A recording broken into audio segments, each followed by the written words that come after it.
Olá pessoal, seja bem-vindo ao podcast Agrociência. Eu sou o Fábio Mascarenhas, minha colega Ana Paula, seja bem-vinda, Ana. Oi, Fábio. Oi, pessoal. Legal, pessoal, hoje nós temos um tema interessantíssimo, nós vamos falar de desperdício de alimentos, algo que está diretamente relacionado aqui ao nosso podcast, nós precisamos falar sobre isso. E para tratar desse assunto, nós trouxemos, na verdade, duas personalidades hoje que o assunto é tão importante e de peso como esses caras que nós trouxemos. Mas por que nós resolvemos fazer esse episódio com esse tema, Ana? Nós vamos abrir uma nova série aqui no Agrociência Podcast. A ideia é que a gente possa trazer pós-graduandos de mestrado e doutorado para falar das suas pesquisas, a respeito dos seus temas de pesquisas nessa pós-graduação. Pode ser já finalizado ou em processo de finalização, né, da tese ou da dissertação. E hoje nós trouxemos o Gabriel Jäger. Seja bem-vindo, Gabriel. Obrigado, Fábio. Obrigado, Ana. Legal. Trouxemos também o professor João, que foi o orientador do Gabriel no doutorado. No mestrado também? Sim ou não? Olá, pessoal, também, no mestrado também, Gabriel. Desde o segundo ano do teu mestrado, né? É isso aí, seja bem-vindo, João. Obrigado. Uma honra ter você aqui com a gente de novo, né? Você que esteve aqui no primeiro episódio. Exatamente. Obrigado, agora... Fábio. Obrigado, Ana, pelo convite mais uma vez. Espero aí que a gente tenha mais um debate legal hoje. Com certeza, com um tema desse não é possível, nós não vamos ter muito assunto para conversar. E principalmente essa dupla vem para cumprir o nosso propósito, que é cativar o pessoal, a entender mais sobre a pós-graduação, fazer parte desse mundo, né, buscar novas pesquisas, fazer ciência. Exatamente, disseminar a ciência de uma forma leve, tranquila, mas que de forma que todos entendam e compreendam os trabalhos que são desenvolvidos na universidade, que eu acho que é muito importante, né, Ana? As pessoas saberem o que dentro da universidade está sendo feito, né? De uma forma não científica, mas de uma forma leve, tranquila, para que todo mundo possa entender. E se interessar. E se interessar, exatamente, como esse novos tema pesquisadores surgem por aí. E isso, com esse tema de hoje, né, que nós vamos falar aí sobre desperdício de alimentos, que foi o tema de trabalho do Gabriel, de pesquisa aí do doutorado. Eu acho que é um tema extremamente importante, tanto é que eu participei, né, fui aí cobaia, é cobaia não? Como é que chama? Não, pode ser o participante, né? O participante, né? O pessoal também usa... colaborador? Faz parte da amostra. Né? Eu fui amostra. Foi uma amostra, exatamente. Tive a honra de participar aí da pesquisa do Gabriel, foi bem interessante. E o mais interessante é que o trabalho dele envolve a família toda, né? Mas vamos lá, daqui a pouco nós vamos explicar em detalhes aí cada uma dessas etapas. Mas para que a nossa audiência, os nossos seguidores conheçam você, principalmente, Gabriel, porque o João já esteve por aqui conosco no primeiro episódio, então se apresenta aí, fala um pouco do seu nome, da sua carreira, sua profissão, o que você faz hoje, por que você escolheu o agronegócio, conta um pouco da sua história aí. Tá. Bom, sou o Gabriel, né? Atualmente com 32 anos, 33, desculpa. Bom, eu comecei na graduação em administração em 2007, mais ou menos. E aí, pelos contratempos, eu consegui terminar em 2016. E aí eu tava meio sem saber o que fazer. Falei, vou lá fazer o mestrado, né? Já tinha um amigo lá fazendo, o Juliano. Ele tava como aluno especial. Ele falou, vamos tentar. Eu falei, nem sabia o que era mestrado. Falei, vamos tentar, o que é isso aí? E aí eu entrei totalmente perdido lá. Nesse meio tempo eu tinha conseguido passar no concurso lá na UEMS, né? O que me ajudou porque tem a possibilidade de se afastar para estudo, né? E aí comecei lá o mestrado, também totalmente perdido, sem saber o que acontecia lá dentro. E aí conheci o professor João na disciplina de economia comportamental. Que foi o assunto, assim, que me despertou interesse, né? E aí eu falei, isso aqui é interessante ir atrás, né? E aí, conversando com o professor João, teve um momento que eu perguntei, quais temas estão sendo pesquisados, né? Aí ele citou, tem um tema de desperdício de alimentos. E aí eu comecei a pesquisar sobre isso, achei alguns artigos e me interessei. Falei, acho que eu vou ir nisso aqui. Mas ainda meio perdido, né? Mas aí foi se desenvolvendo e aí concluí a dissertação e no mestrado, no doutorado, continuou o tema. Mas o tema de pesquisa do doutorado, ele surgiu no mestrado, que era o que eu tinha ideia de fazer no mestrado, mas o mestrado, ele tem pouco tempo, né? Entendi. E é mais difícil a questão de recurso e tudo mais, então não dava para concretizar a ideia. Mas... Ô Gabriel, esse tema que você escolheu aí para sua dissertação e tese, o João também pode ajudar na resposta, ele é considerado aí, ou era na época considerado o que a gente chama de hot topic, né? Aquele tópico do momento que está realmente bem na pegada. Posso começar, Gabriel? Não, Vontade. Na época, bom, primeiro acho que é importante a gente diferenciar as duas coisas que o Gabriel mencionou. A primeira coisa é o tema de economia comportamental, porque a economia comportamental, no geral, ela pode ser aplicada em diferentes áreas, não só na área de desperdício de alimentos. E a disciplina que eu ofereço no programa, que foi aquela que cativou o Gabriel aí para ele decidir que ele ia fazer, ela é muito baseada não só em economia comportamental, mas também em teorias e métodos de decisão, principalmente no Daniel Kahneman, que é o ganhador do Prêmio Nobel em Economia, e ele tem um livro chamado Rápido e Devagar, que é onde ele meio que faz a introdução de como é que a gente poderia começar a aplicar alguns princípios da economia comportamental para modificar o comportamento das pessoas, porque a grande questão do trabalho do Gabriel, é como é que nós poderíamos modificar o comportamento das pessoas. E um dos temas que poderia modificar é o tema do desperdício de alimentos, ou seja, as pessoas estão desperdiçando alimentos dentro das suas residências e nós queríamos saber, ou queríamos testar, algumas estratégias, vamos chamar de estratégias ou intervenções para modificar esse comportamento e reduzir o quanto as pessoas desperdiçam de alimentos dentro das residências. Então, basicamente, era essa a ideia que o Gabriel ele tinha desde o mestrado, mas como o Gabriel disse, no mestrado o tempo é muito curto. A Ana tinha falado, né, a respeito do que é um mestrado, o que é um doutorado. Normalmente, no geral, o mestrado são 2 anos só. Então, o primeiro ano ele é de disciplinas e o segundo ano é de pesquisa. E assim, você bolar um experimento para você testar uma intervenção num mestrado, é assim, a pessoa ela tem que estar muito alinhada desde o início, porque senão desde o início do mestrado, senão não vai ter tempo hábil de conseguir fazer a pesquisa. E aí o Gabriel, no doutorado, decidiu continuar com o tema, e ele, então, no doutorado, realmente testou se intervenções baseadas em economia comportamental seriam capazes de reduzir o quanto as pessoas desperdiçavam de alimentos. Mas o porquê, né, Gabriel? Por que que a gente faz? Por que o desperdício de alimentos é tão importante? O desperdício de alimentos é tão importante porque 1/3, mais ou menos, são as estimativas, do que é produzido de alimentos no mundo é desperdiçado. 1/3 de tudo que é produzido no mundo é desperdiçado. Claro que esse desperdício ele não ocorre só dentro das residências, ele ocorre em todas as fases da cadeia produtiva. Então, desde lá da produção rural, até o transporte, até o armazenamento, até dentro das residências, acaba ocorrendo esse desperdício. Porém, o foco da pesquisa que o Gabriel conduziu foi dentro das residências. Até, eu não lembro, Gabriel, de cabeça, tu lembra quanto é que é a estimativa de quanto uma família brasileira desperdiça de alimentos dentro da residência? Atualmente os dados mostram que cada família desperdiça em média 128 quilos por ano, e cada pessoa pode desperdiçar até 60 quilos por ano. Eu lembrava dos 60 quilos. Então, por tem pessoa, uma variação nesses valores, mas os valores são esses, né? Então é bastante alimento que, assim, é desperdiçado. E eu sempre ressalto, e isso fica muito claro nas pesquisas que a gente foi lendo ao longo da tese, para construir os argumentos da tese, é de que não é só o desperdício de alimentos, porque desperdiçar o alimento em si é um problema. Por si só é um problema, ou seja, existe pessoas passando fome e a gente está desperdiçando alimento.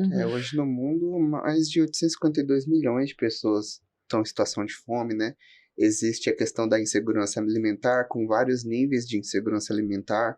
No Brasil, mais da metade da população está em algum nível de insegurança alimentar. Então, se você for parar para pensar, né? Em cada ambiente que você está, a gente poderia entender que metade dessas pessoas, se a gente for extrapolar isso aí, né? Metade daquelas pessoas estão em algum nível de insegurança alimentar. Né, seja porque falta algum nutriente, seja por má alimentação, né? Isso não é exatamente passar fome ou não ter o que comer, mas é não se alimentar corretamente. Você pega a minha pesquisa, então, né, é bem interessante. Tá linkado em toda essa questão, né? E como o professor João estava falando, não é só o desperdiçar, porque para produzir aquele alimento foi gasto um recurso natural, a água, a terra, a força de trabalho, o recurso financeiro. Então, quando a gente desperdiça o alimento, tá também desperdiçando todos esses recursos que vieram antes, né? E poluindo. Exatamente. O problema do desperdício destino final também.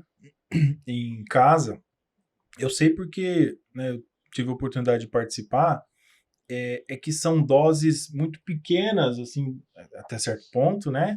E que, pela força do próprio hábito, a gente acaba se acostumando com aquele desperdício e não percebe muitas vezes que está fazendo aquilo. Daqui a pouco a gente vai entrar em detalhes, mas quando você começa, de algum modo, a perceber ou observar, acompanhar aquilo que você está desperdiçando, aí sim você entende por que é 1/3 de tudo que é produzido. Não, é muito. É muito alimento desperdiçado. E, de novo, não é que o 1/3 é desperdiçado dentro das residências, mas muito desperdício ocorre dentro das residências.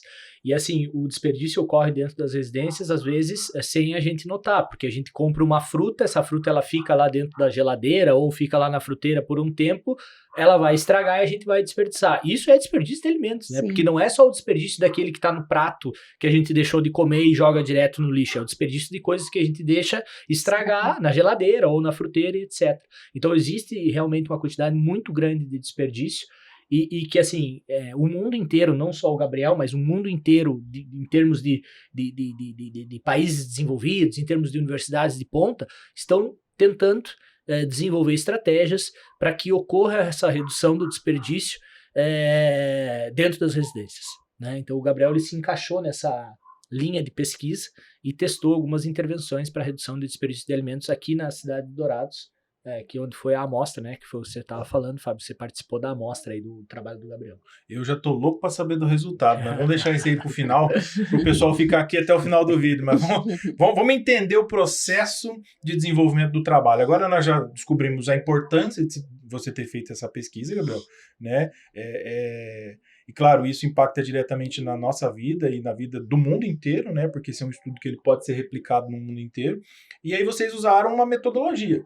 Qual que foi essa metodologia que vocês utilizaram, com base em quê, em quem, para fazer esse experimento? Então, para poder explicar melhor o processo, né? Porque às vezes a pessoa está assistindo a gente aqui, mas não tem muito a noção de como que é uma não pesquisa, consegue enxergar, né? Uhum. Então, geralmente o processo para a gente desenvolver uma pesquisa, a gente tem uma ideia inicial, né? E essa ideia inicial, como o professor João costuma falar, né? A gente descobre olhando para o mundo, né? Quais são os problemas que a gente está enxergando? E a gente começa a fazer perguntas sobre isso. Será que se eu fizer intervenção tal, resolve o problema tal? Né? Então, para a gente solidificar essa ideia, a gente vai buscar outras pesquisas que vieram, a gente começa a ler, e a partir do momento a gente tem uma noção melhor o que se faz, o que pode ser feito. As pesquisas geralmente sugerem, né, possibilidades de estudos futuros, e assim a gente vai caminhando e surgindo novas pesquisas. Então, a gente cria essa ideia e começa a bolar uma pesquisa, né? Eu acabei de esquecer a sua metodologia. Pergunta. Tá, metodologia, tá. Então, como vem em estudos anteriores, eles já meio que mostram as metodologias que estão sendo usadas, intervenções que já aconteceram, que funcionaram, que não funcionaram, e a partir disso você começa a pensar no seu estudo, né?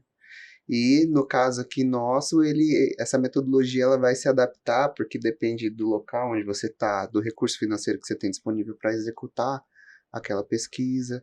Então, varia bastante. A metodologia vai surgindo assim, de outras pesquisas e das possibilidades que você tem no momento, né? E afinal, qual foi a que você usou, Gabriel? Essa que é a grande sacada. Então, eu quero saber aquela palavrinha, quero que você fale aquela palavrinha que todo mundo... Aqui nós todos conhecemos, né? Mas boa parte da nossa audiência não conhece. Bom, a gente poderia citar a questão do nudge, né? Mas na tese eu chamei aquela intervenção de nudge, porque ela foi desenvolvida baseado em ideias que a economia comportamental trouxe, ideias que o nudge traz, e para quem não sabe, tentando resumir, acho que o professor João pode resumir melhor que eu. Eu não sei o que você acha, né? Acho que o João poderia dar uma breve explanada do que é o nudge, como é que funciona, melhor, né? Deixar o especialista. O especialista, eu não sou o especialista Para o ouvinte entender o que é o nudge, como é que ele funciona e por que o Gabriel usou isso na tese dele, né? O nudge é interessante, Fábio, porque ele é uma partezinha da disciplina que eu dou. Talvez seja meia aula de uma disciplina ou uma aula só. E é uma das coisas que mais chama a atenção das pessoas quando elas fazem a minha disciplina.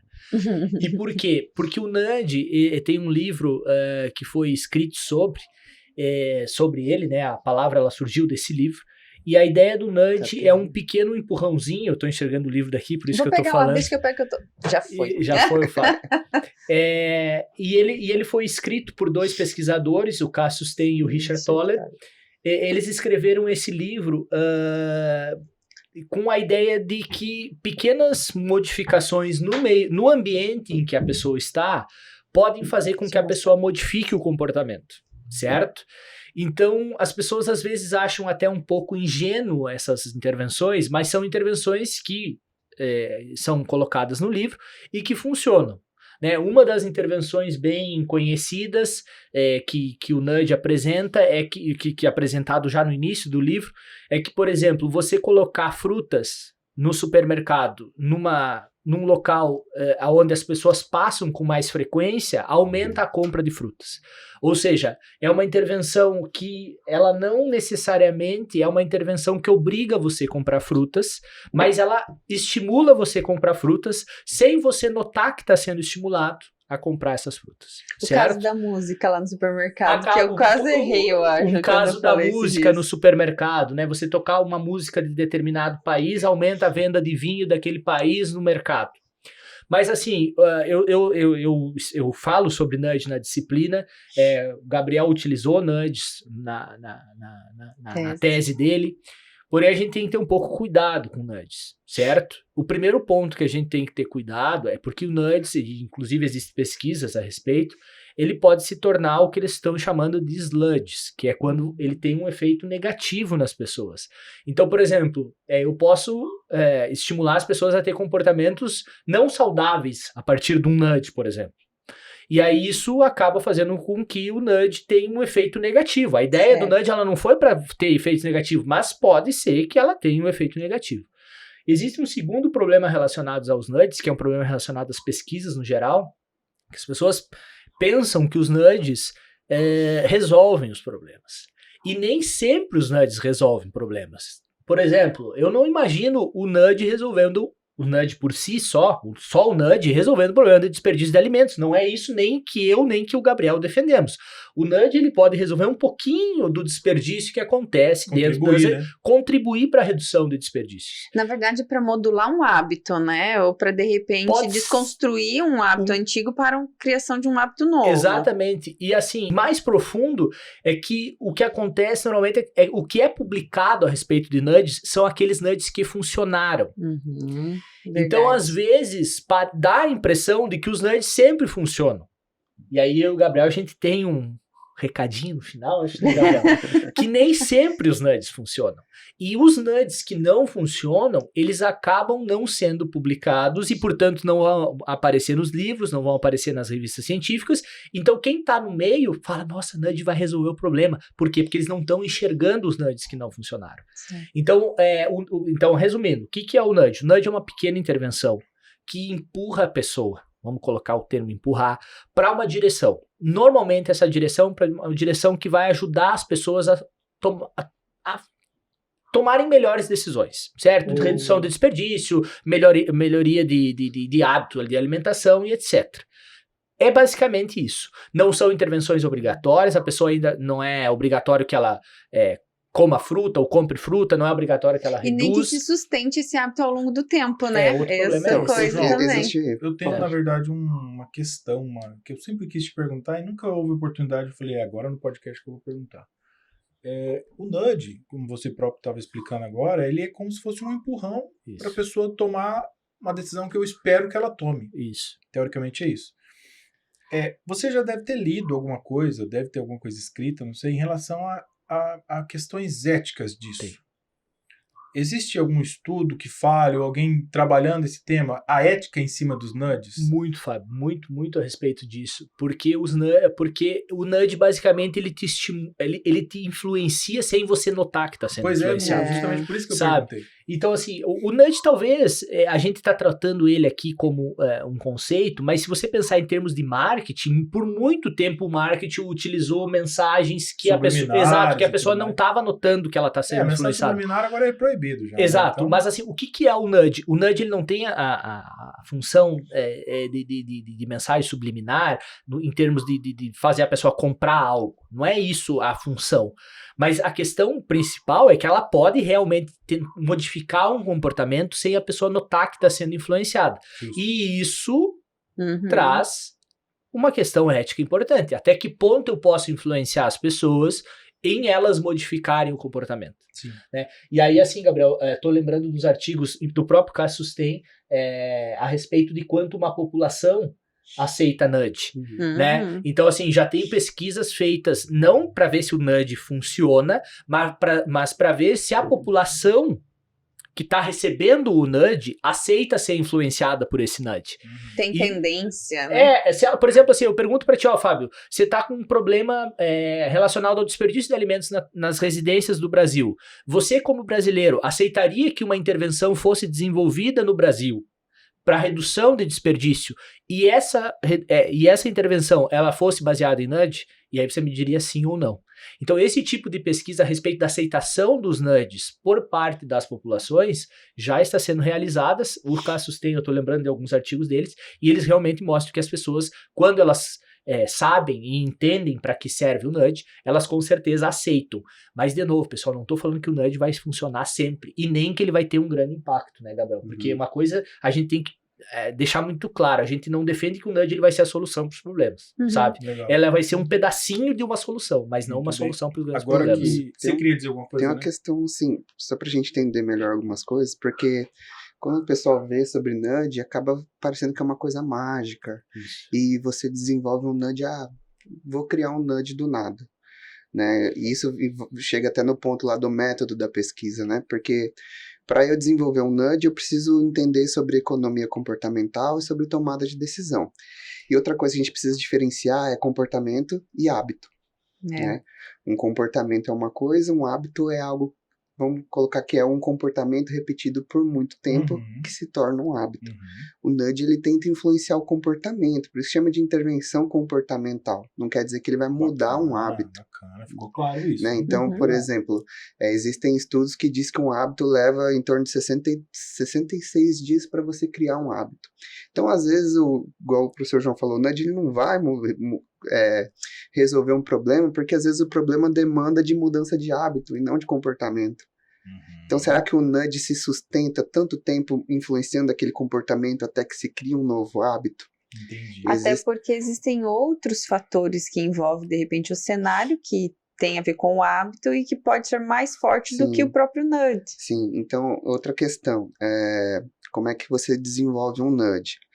A gente tem que entender que o nudge ele tem algumas características, né? Ele precisa ser de baixo custo, ele não pode proibir a decisão da pessoa de nenhuma forma, ele não deve ter Nem incentivo obrigado. financeiro ou que seja mínimo, então tem todas essas questões. Por isso que envolve muito a ética, porque se a pessoa está usando um nudge ali para estimular a venda de algo, já não é o propósito do nudge, então talvez nem se encaixaria como um nudge. Um exemplo disso que você está falando, que a gente até comentou em salas de aula, a questão do lixo nas ruas, né? Então, se colocar lixeira nas ruas e aquela rua tiver uma redução de impostos, se fizer como que fala? De jogar o lixo no local Descarte. correto, descarte correto. Tem um nudge bem Então, legal isso de não é bituca de nudge, cigarro, né? Tem. Das Então, bitucas de cigarro aí- que vai enchendo. Então, assim. mas aí nesse caso é o que o Gabriel falou, se a gente tem uma intervenção financeira, já não é nudge. Isso. Outra questão, voltando lá de como que se cria e se desenvolve um nudge, voltando lá no ponto da metodologia.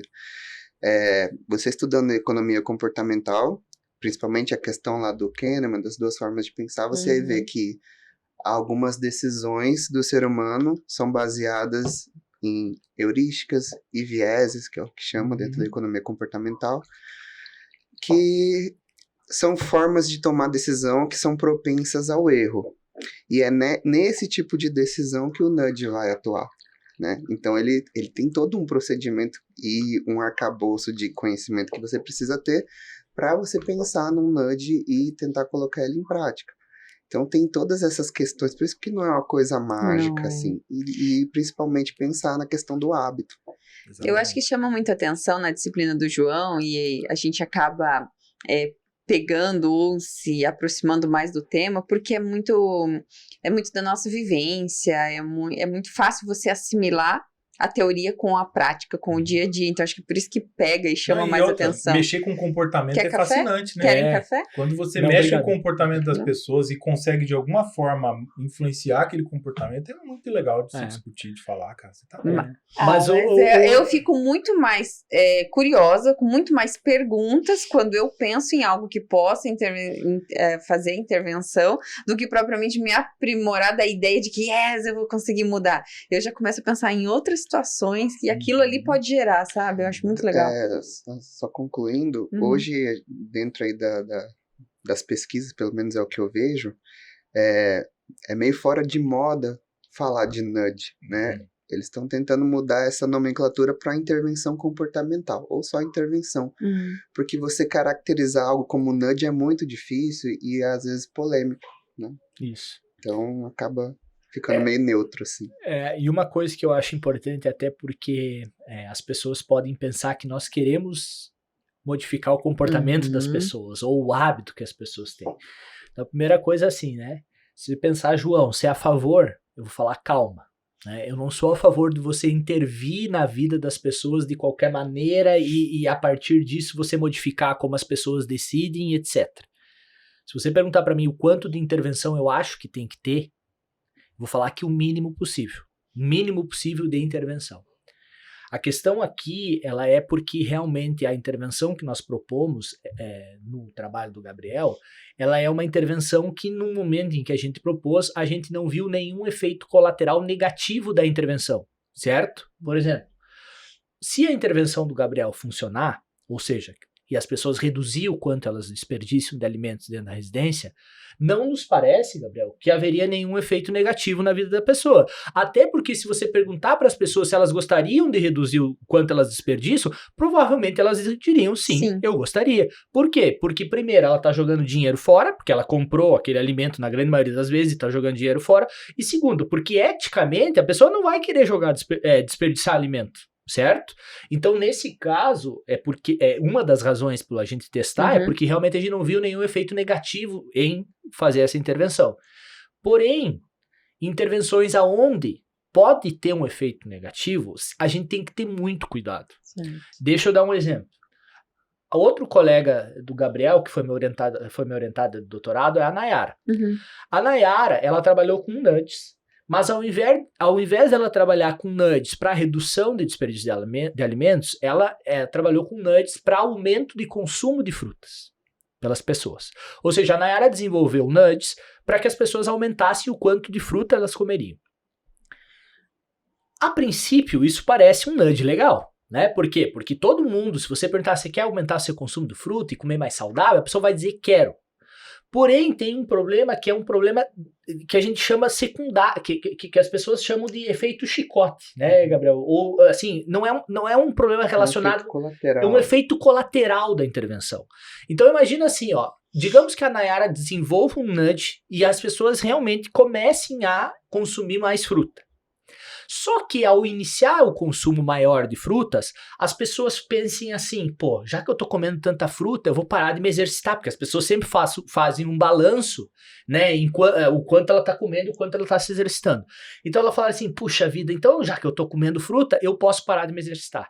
E aí a pessoa está pior recebendo o nudge do que ela estaria sem receber o nudge. Certo. Então, quando a gente pensa em intervenções, a gente sempre tem que pensar que a intervenção ela não é só de primeiro grau. Ou seja, o comportamento ele pode ser afetado de diferentes maneiras. Efeito borboleta. Uma pequena modificação pode fazer com que a pessoa esteja pior do que ela estava. Embora a intenção nossa de quem desenvolve o nudge não é fazer a pessoa estar pior de saúde, ela tá melhor. Só que como a gente é muito ingênuo, e o Taleb, que é o meu outro ídolo junto com o Daniel Kahneman, que não é o pessoal do nudge, Sim, ele é contra qualquer tipo de intervenção, porque na intervenção a gente é ingênuo em pensar que a gente consegue prever todos os efeitos Os efeitos colaterais colaterais. que vão ter a partir daquela intervenção. Tem como. Não tem como. Então, no caso da Nayara, nós tivemos realmente que fazer todo um processo dentro dos comitês de ética para a gente testar se realmente aquela intervenção poderia funcionar. Então, lembrando que na modificação. pesquisa, quando a gente vai trabalhar com dados primários, onde essas informações vão vir das pessoas, precisa passar pelo comitê de ética Exatamente. para poder fazer a Ainda pesquisa. mais, Ana, quando a gente realmente está trabalhando com uma intervenção que ela pode modificar a saúde das pessoas, né? Então, assim, não tem como você pensar em fazer uma pesquisa dessas sem você ter uma discussão, né? E apresentação do protocolo da pesquisa para um comitê de ética. Bom, eu acho que já ficou um pouco mais claro essa definição do que é nudge. Acho que E já é o dá ponto-chave da tua pesquisa, foi o ponto-chave da tua metodologia, os nuts. Eu diria que não foi só isso. Porque Porque teve outros argumentos de o intervenção. nudge, ele é só uma ferramenta da economia comportamental. Vamos dizer que seria como eu escolhi que eu iria influenciar as pessoas. De que Entendi. forma eu vou fazer? Vou fazer utilizando o nudge. Mas acho que o principal foi bolar o experimento. Eu acho que o pessoal vai começar a entender melhor o que é o nudge quando o Gabriel explicar o que foram os nudges Então, na pesquisa é isso que eu dele. tô tentando a gente começar a abordar, entrar nesse tópico, nesse tema, para a gente entender o nudge de uma forma prática, que foi a sua pesquisa. Mas vamos lá, conta pra gente então como é que você fez. Bom, o experimento como que é um experimento? É o teste de alguma coisa, né? E o interessante para você testar algo dentro de uma pesquisa, a gente sempre tem um grupo controle. Então eu tenho, por exemplo, se eu quero aplicar uma intervenção em alguma coisa, vamos pegar a situação de uma vacina, um remédio, fica mais fácil de explicar, né, para a pessoa entender. Eu estou desenvolvendo um remédio novo para alguma doença. Então eu tenho um grupo controle que não vai receber esse remédio, e aí eu tenho o grupo intervenção, seja um, ou seja dois, ou seja mais, né? Vamos trabalhar com um só. Então eu tenho um grupo que não recebe o remédio e o grupo que recebe o remédio, né? Para que serve esse grupo controle? Vamos supor que teve alguma diferença ali entre esses grupos. Se os dois grupos passaram por determinadas condições, né, que a gente tem aí, por exemplo, que eles sejam aleatórios e tudo mais, a única diferença entre esses grupos, a única explicação possível seria o efeito dessa medicação, né, porque esse controle não sofreu essa intervenção. Então, no experimento, no meu caso, eu tinha um controle e duas intervenções, né? As intervenções para reduzir o desperdício de alimentos eram focadas em compra de alimentos e preparo de alimentos, né? Porque dentro aí da teoria existe um processo de gerenciamento de alimentos dentro das residências, né? E o planejamento ele é visto como a causa principal do desperdício de alimento dentro das residências. Ou a falta dele. Então, assim, como eu planejo a compra dos meus alimentos, como eu planejo o preparo desses alimentos, o armazenamento, né? Então, o planejamento ele está envolvido em várias dessas fases que a gente chama do gerenciamento de alimentos, certo? Então, eu tinha ali um grupo focado na compra dos alimentos, seja o quanto a pessoa compra, se ela planeja essa compra, se ela verifica o quanto ela tem armazenado em casa antes de comprar, né? Tudo isso envolve compra de alimentos. Na questão do preparo de alimentos, se ela tem habilidade em preparar esses alimentos, sabe as quantidades certas que ela precisa cozinhar ou não, se ela sabe aproveitar as sobras, sabe armazenar essas sobras, tudo isso envolve o preparo dos alimentos. Então, eu desenvolvi intervenções que focariam nesses dois grupos. Tá, como que são essas intervenções, né? Dentro aí da economia comportamental e do nudge especificamente, existem diferentes tipos, vamos colocar aqui de intervenções, né? As intervenções que a gente desenvolveu, elas foram baseadas em alterações dentro do ambiente de tomada de decisão. Por exemplo, eu tinha um quadro que era fixado foi pedido para que a pessoa fixasse dentro da cozinha dela. Aquilo ali é uma alteração do ambiente, ele tinha algumas informações, num passo a passo, como ela poderia fazer para reduzir o desperdício na questão da compra, e na questão do preparo. Tinha uma lixeirinha que, inclusive, ela tava chorando assim. Tem alergia a desperdício. Tinha um imã de geladeira com a lixeirinha explicando. E tinha um QR Code para ela acessar informações que conscientizassem sobre o desperdício. Então, essas alterações no ambiente da pessoa fazem com que... Quer dizer, é um tipo de intervenção também. Não vamos aprofundar aqui, porque é uma coisa muito técnica. Mas são alterações no ambiente de tomada de decisão. E eu orientei que as pessoas fixassem na cozinha e na geladeira, porque aqui na nossa cultura é o ambiente de tomada de decisão ali do alimento. Seja na despensa, seja no preparo, é o local onde geralmente acontece isso, né? E as intervenções eram modificadas de acordo com o grupo, né? Então, para o grupo de compras era de uma forma, para o grupo de preparo era outra, e tinha um grupo controle que não recebeu nenhuma intervenção. Mas todos os 3 grupos, eles tinham o desperdício sendo mensurado. Então, vamos dizer, o nosso experimento durou em torno de 5 meses e meio, né? Metade desse tempo, todo mundo foi medindo o desperdício de alimento diariamente ou semanalmente, isso varia de casa para casa. Na metade desse período, começou as intervenções, né? E o desperdício continuava sendo mensurado até o final. Então, assim que aconteceu o experimento. Você recebia essas informações do desperdício das famílias de que forma? Toda semana ou só no final do período? Isso varia muito, porque cada casa é uma casa. Tem pessoa que... Porque assim, a pessoa recebeu lá um kit de mensuração. Então, ela recebeu a balança, a lixeirinha, né, que o Fábio recebeu também. Que ela não chorava, porque ela... Enfim. Mas era a balança, a lixeirinha e sacos de lixo. Então, ela foi orientada em um bloquinho de anotação para ela anotar lá anotar a data, a hora e o peso no momento que ela mensurava. A pessoa recebeu uma cartilha em PDF orientando como que utilizava esse material e eu também orientei. Então, qual que era a orientação? Cada vez que ela sentisse necessidade, ela ia jogando esses alimentos ali naquela lixeirinha. Cada vez que ela sentisse a necessidade, ela pesava essa lixeirinha. A partir do momento que ela pesava, ela podia anotar ali e depois descartar conforme ela quisesse. A frequência com que ela fazia isso variava, porque varia de casa para casa. Então, pessoas faziam diariamente, tinha gente que fazia 1 vez por semana, 2 vezes por semana, isso varia. Conforme elas iam anotando essas listas, vamos colocar lá 1 vez por mês, eu entrava em contato com todo mundo e pedia essas anotações por foto. Ela mandava foto dessas listinhas, e aí na foto eu pegava esses dados e ia lançando numa planilha, e assim ia criando esse banco de dados. É isso aí. E eu acho que é uma coisa importante a gente mencionar, Gabriel, porque assim, um dos desafios de quem trabalha com desperdício de alimentos dentro das residências é como é que se mensura o desperdício de alimentos. Esse é um desafio grande, porque assim, como é que eu vou saber que o quanto a família de determinado participante, em quilos, por exemplo, quanto ela desperdiça em gramas ou o que quer que seja. É um desafio, porque como é que eu vou medir isso com precisão? Pois é. Aí, o Gabriel veio com a ideia das balanças, que eu acho que foi uma ideia um pouco inovadora, né, Gabriel? Dentro da literatura, né? Sim. Porque as pessoas utilizam diferentes formas de mensuração do desperdício dentro das residências.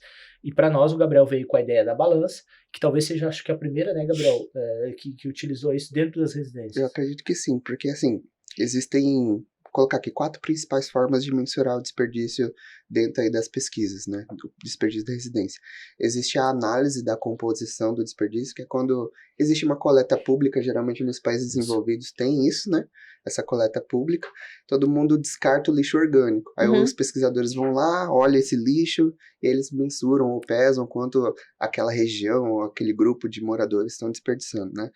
Existe o autorrelato, que é quando você cria um questionário e a pessoa responde esse questionário, quanto ela desperdiçou, ou um diário, ela vai anotando, joguei fora 4 porções de tal coisa, né? E existem, são as formas mais comuns, ou foto, né? Ela vai tirando foto e o pesquisador vai estimando o quanto está sendo desperdiçado.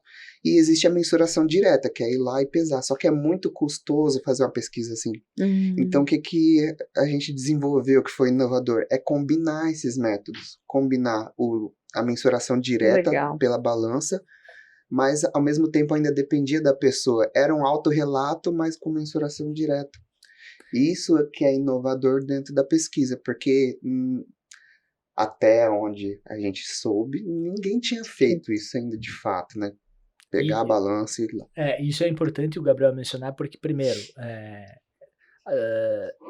a gente não, quando a gente faz as leituras dos trabalhos que já testaram intervenções para ver se elas reduzem o desperdício de alimentos, normalmente a gente está fazendo leituras de pesquisas que foram desenvolvidas em países mais desenvolvidos que o Brasil. Então, nesses países, é muito mais fácil você conseguir mensurar o quanto as famílias estão desperdiçando, porque, como o Gabriel disse, o pesquisador vai lá e ele sabe, em determinada região, quanto o grupo desperdiçou. Aqui no Brasil, é um desafio muito grande. Primeiro, porque aqui em Dourados, que é onde a pesquisa foi desenvolvida, a gente não tem nem a coleta seletiva. Então, como é que nós iríamos garantir... Tem alguns bairros, né? Alguns bairros. Como é que a gente iria garantir que a pessoa não estava, por exemplo, misturando uma coisa que não era alimento desperdiçado naquele lixo que nós estávamos pesando? Né? Então, o Gabriel teve que dar a balança para a pessoa. E orientação. E orientação. Porque tinha algumas coisas que não ia para balança. Né? Por exemplo, casca de banana. Existe dentro da pesquisa aquilo que a gente considera alimento evitável e não evitável, né? Então, era orientado que a pessoa descartasse os alimentos que são considerados evitáveis, né? Quais são os não evitáveis? É osso, é pele, isso eu não consigo evitar. Casca de ovo, casca de banana. Mas o que eu consigo evitar é tudo aquilo que eu conseguiria ingerir. Apesar de existir receita de casca de ovo e de casca de banana. Né? Existe também vou colocar uma polêmica dentro disso aí, porque assim... alguns podem considerar casca de alguma coisa não evitável, outros podem considerar evitável. Tem gente que come casca de banana, né? Esses dias eu comi também, bem bom. Fizeram tipo como se fosse uma carninha, bem bom. Olha aí. Mas, no geral, para mim é algo que não é evitável, que eu vou jogar fora, né? Então isso varia de pessoa para pessoa. Como que eu contornava isso? Eu também estava disponível, né? No WhatsApp lá, para caso a pessoa tivesse alguma dúvida, isso aqui eu tenho que jogar na lixeira ou não? Aí eu perguntava, olha, isso aí você iria comer normalmente? Faz parte da sua rotina? Se sim, você vai contabilizar. Agora, se é algo que você considera que você não come, não precisa ir. Cara, é loucura. Só do fato de você botar numa lixeirinha, dentro de um saquinho de lixo, aquilo que você não consumiu, você serviu, vou dar um exemplo, você serviu para comer, sobrou alguma coisa ali, você tira o osso do frango ali, tira alguma coisinha e pesa, cara, é loucura. A família começa a participar. E realmente ocorre uma mudança de comportamento mesmo ali, porque a gente começa a mensurar literalmente o quanto você está jogando fora. É muito louco. Eu acho que isso é o grande insight dos resultados do Gabriel é esse. Mas antes de nós entrarmos nesse ponto, Fábio, eu acho importante também a gente mencionar, Gabriel, porque assim, o Gabriel falou rapidamente do desafio que é você fazer a pesquisa no Brasil sem recurso, porque além de tudo nós temos o desafio do recurso. E a WWF Brasil, que eu acho importante nós mencionar, que é uma das principais ONGs aqui no Brasil, o Gabriel apresentou o trabalho para a WWF antes do trabalho iniciar, e a WWF ela forneceu o recurso para o Gabriel comprar todo o material que era preciso tanto para desenvolver os nuts quanto para mensurar o desperdício dentro das residências. Então, assim, o Gabriel, para mim, ele é um modelo, né? Eu já falei várias vezes para ele um modelo do que um doutorando tem que ser. Então, porque normalmente a gente reclama bastante em termos de pesquisa que a gente não tem recurso, e realmente a gente não tem recurso. Mas o Gabriel, além de tudo que ele fez, ele foi atrás do recurso e apresentou para uma ONG, e essa ONG se interessou tanto pelo projeto que acabou financiando a pesquisa do Gabriel para ele conseguir realizar esse experimento. E importante, né, Gabriel? Além de todos os desafios, ainda foi no meio da pandemia. Nossa, porque o Gabriel ele fez a programação dele antes da pandemia acontecer. E aí, no meio do experimento, aconteceu a pandemia. Então, assim, além de todos os desafios que a gente está mencionando, ainda teve a pandemia para desafiar o Gabriel. Você acha que teve uma diferença no resultado da pandemia ou só dificultou o processo? No meu ver, não faz diferença. Tá. Porque, assim... Você tem o grupo controle, né, Gabriel? Você tem o grupo controle que também estava na pandemia. Ele também estava na pandemia. Então, tipo assim, se não tivesse na pandemia, será que as pessoas estariam consumindo mais alimentos? Pode ser, mas se tivesse, só ia mudar quanto mais está sendo desperdiçado. Vamos supor, fora da pandemia, vamos supor que teve uma média de desperdício de 100 gramas por dia. Durante a pandemia, reduziria para 80. Mas, se dentro da intervenção tivesse diferença, não importa se é pandemia ou não, a diferença vai aparecer. O igual. objetivo não foi necessariamente a quantidade, mas sim Se o teve diferença comportamento, ou não. né? Se as famílias mudança tinham comportamental. esse Isso. comportamento Mas ou acho não com a que- intervenção. Agora, falando de pesquisa e experimento, a principal dificuldade é você não ter equipe para fazer. Né? Você ter que entendi. fazer tudo sozinho. Eu tipo, falo por mim mesmo que se não fosse a nossa equipe aqui, nossos No alunos, podcast. a Ana aqui no podcast, esse negócio não é sairia. A difícil equipe demais. faz toda a diferença. Então, igual o professor João tá falando, né? Fora do Brasil, já existe um sistema de coleta. O pesquisador vai lá, só pega os dados e roda a análise, né? E dificilmente ele vai na casa da pessoa, vai fazer essa correria aí que a gente faz. Você fez a entrega dos kits de mensuração na casa das pessoas. Sim. Então o Gabriel É. teve que ir na casa das pessoas fazer Você a entrega teve que e tal. gerar os seus próprios dados para Pega, poder vai na fazer casa essa de cada análise. um, conversar, ficar disponível. É.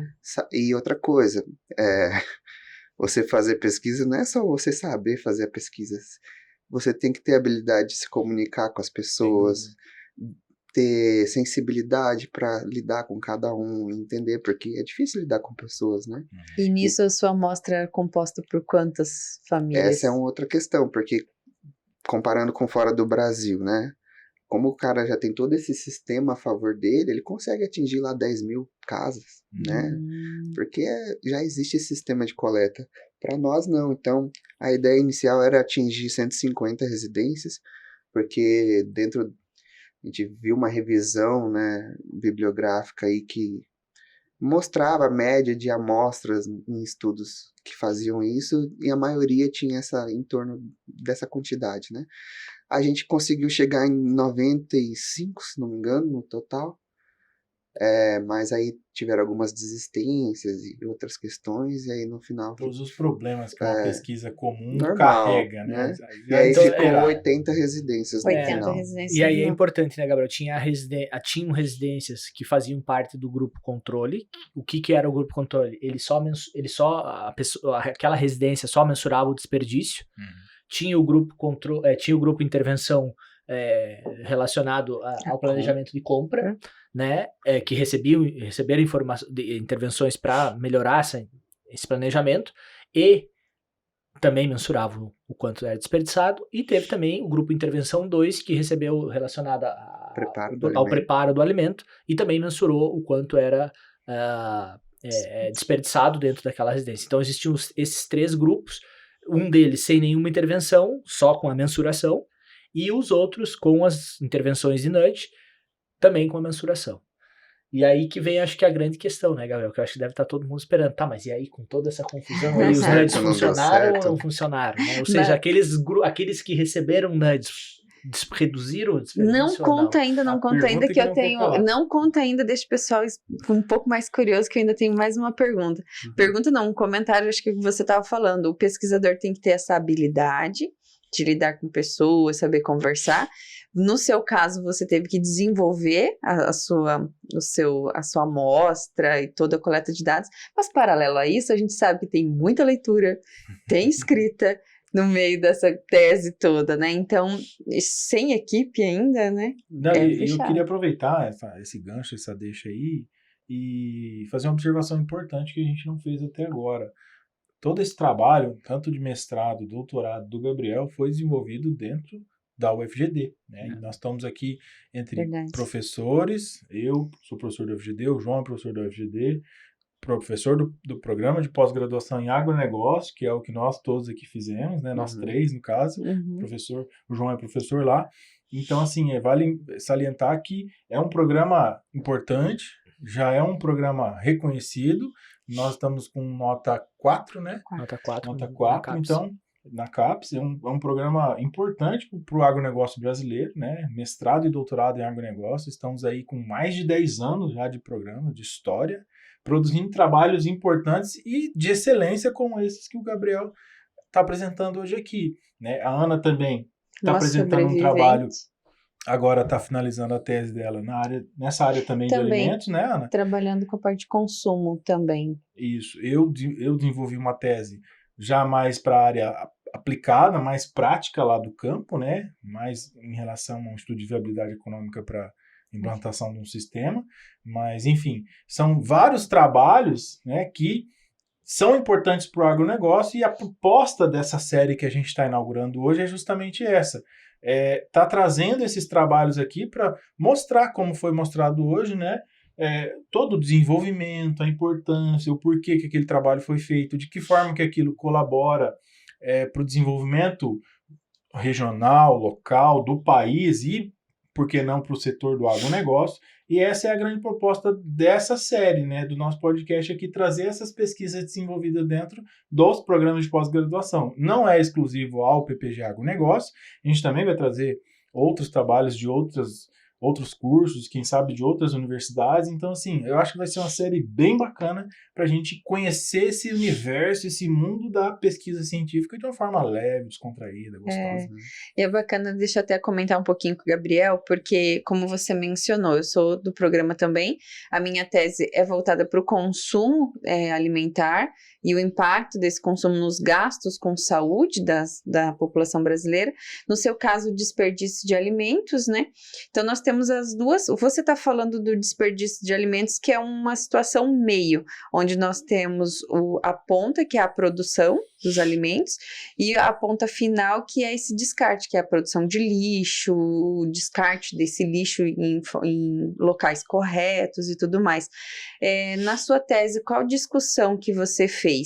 Mais voltada para uma orientação para que a produção alimentar ela continue crescendo e chegue a evitar as questões da fome, ou mais para a questão do descarte do lixo, para evitar uma poluição, alguma coisa do tipo?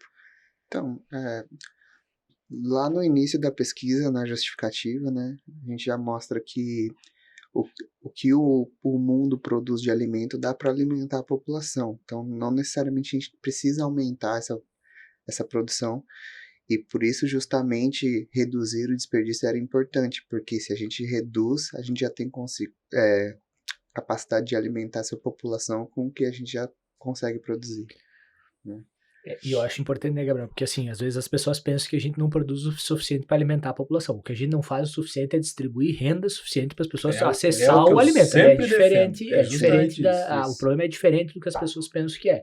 E o segundo ponto que eu acho que é importante a gente frisar no caso do nosso programa é porque às vezes as pessoas elas interpretam o conceito de agronegócio de uma maneira bem diferente daquela que a academia interpreta o conceito de agronegócio, né? Você vai falar assim, o que o agronegócio tem a ver com desperdício de alimentos, por exemplo? Ou o que o agronegócio tem a ver com o trabalho da Ana de consumo de alimentos saudáveis, né? Então é importante a gente deixar bem claro que o programa de pós-graduação em agronegócio da UFGD, mas não é só da UFGD, é qualquer programa de agronegócios do Brasil, ele trabalha não com o conceito que eu vou chamar aqui conceito político de agronegócio. Ele é um conceito acadêmico de agronegócio. E o que é isso? É envolver, ou melhor, as fases que envolvem tanto antes da fazenda, ou seja, antes da produção de insumos que o produtor rural vai utilizar lá para produzir determinado produto, o dentro da fazenda, ou seja, o que o produtor está fazendo lá, o transporte e armazenamento, e depois lá o consumo final. Então é como se você estivesse olhando de uma forma holística e interdisciplinar para todos esses processos que estão acontecendo dentro de uma cadeia de produção, por exemplo. Então, assim, para uma pessoa que não tem muito a ideia do conceito acadêmico de agronegócio, não vai conseguir fazer o link direto daquilo que nós estamos falando com o agronegócio. Mas, assim, se você for ver o que nós produzimos de pesquisa, dissertação e tese de agronegócio, no programa de agronegócio, você vai ver que vai ter pessoas trabalhando com agricultores familiares, você vai ver que vai ter pessoas trabalhando com indígenas, você vai ver pessoas trabalhando com mulheres rurais, você vai ver pessoas trabalhando com desperdício de alimentos, você vai ver pessoas trabalhando com alimentos saudáveis ou alimentos mais saudáveis.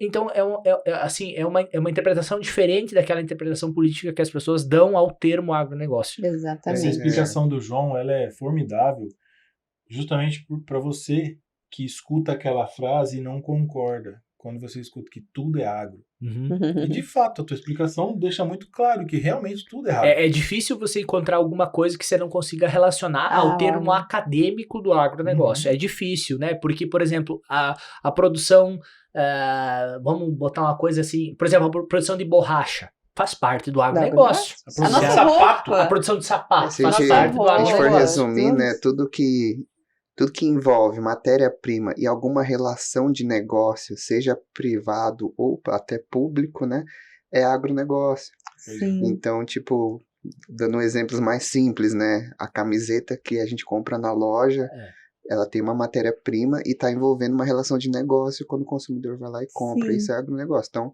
pode ser que saia um estudo sobre camiseta, né? Couro, por exemplo, Né? couro, Já algodão, tem pesquisa querendo etc. sair isso aí do couro. Será que Por causa da produção de esse bovina. veículo que transporta o alimento até o centro de distribuição, o quanto ele impacta no meio ambiente, será que ele precisava ter um motor, uma emissão mais sustentável? Exatamente. Isso é agronegócio O nosso também, curso né? ele é muito dinâmico e amplo, então Interdisciplinar. as pessoas não conseguem assimilar porque estão acostumadas a especialistas em uma área, né? Então, quando a gente traz esse dinamismo do agronegócio, então, acho que falar, esse trabalho que nós estamos fazendo aqui de comunicar e falar fica mais fácil para as pessoas entenderem e conhecerem todo mais o esse agro. nosso trabalho aqui, né? A gente é suspeito a dizer, mas ele é extremamente importante para que as pessoas conheçam o que é o agronegócio acima de tudo, a importância do agronegócio na produção de alimento e tudo mais que é necessário, não só o alimento, e a importância da academia, produzindo ciência para fortalecer esse agronegócio e continuar produzindo cada vez mais. E é bacana que a ciência está cada vez mais próxima das empresas, né? Então, assim, algumas grandes empresas já têm pesquisadores contratados como funcionários, mas boa parte também busca nas universidades as pesquisas para aprimorarem o seu sistema de produção. Nós tivemos aqui já no podcast algumas pessoas que estão no mercado de trabalho, principalmente na nossa série Agrotóxicos, que utilizam demais de pesquisas feitas nas universidades para aprimorarem o seu sistema produtivo E garantir segurança. que nós estamos enrolando demais os nossos ouvintes, não Para dizendo contar o resultado. qual o resultado da tese do Gabriel. Mas tem muito assunto ainda. Quanto tempo já fomos aqui? Não, mas é bacana porque, assim, é um assunto que me chamou bastante atenção. Eu estava cursando as disciplinas quando eu tive contato com a pesquisa do Gabriel. E eu eu preparo a comida em casa, eu faço dieta. Então, dependendo da época, quando eu consigo fazer as marmitas certinho lá em casa, não tem desperdício, sabe? Eu consigo cozinhar, deixar tudo separadinho nas marmitas, ocorre tudo muito Tadinho do lindo. Márcio, por isso que ele é tão Mas magrinho. eu ia dizer, né, que às vezes a gente acha que não tem desperdício. Eu ia Essa é falar uma isso agora. grande Olha aí, coisa. olha Tá? Não, assim, Porque eu falei desperdício nenhum, né? Exato, porque assim, Ressalva. às vezes a gente acha que a gente não desperdiça porque a gente não tá mensurando o quanto a gente tá É. desperdiçando. É verdade. No momento em que a gente começa a mensurar, a gente começa a notar que alguma coisa a gente acaba Mas, João? evitando. E assim, tem uma questão que eu acho que é importante, por exemplo, quem tem criança em casa. A criança, embora ela não, obviamente ela não tenha a consciência de que ela está desperdiçando, ela está desperdiçando. Né? Porque você vai colocar no prato uma coisa, ela vai dizer, eu não quero comer isso hoje. Ou ela não vai comer Eu não tudo. tô mais com fome. Eu não tô mais com fome. E ela vai colocar fora. Então, uma das principais coisas que influencia no desperdício dentro das residências é se naquela residência havia ou não crianças.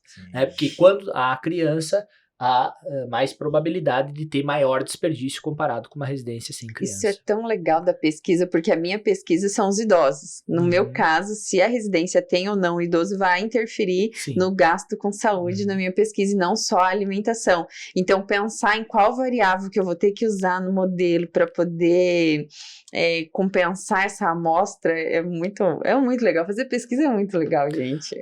Mas assim, o Gabriel, eu sei que o Gabriel ele tá louco para falar o resultado da pesquisa. Mas é porque o Gabriel ele é uma pessoa muito humilde, é muito bom pesquisador, mas muito humilde, e eu preciso contar o antes dele chegar ao resultado, porque eu acho que é importante também as pessoas saberem o trajeto que o Gabriel fez, porque o Gabriel ele fez o mestrado aqui com nós no agronegócio, Ele no começou FGD. na graduação. Ele fez a graduação com nós em administração, mas depois ele fez o mestrado em agronegócio no FGD, e durante o doutorado existe a possibilidade para grande parte dos pesquisadores do doutorado de fazer parte das suas pesquisas em uma universidade do exterior.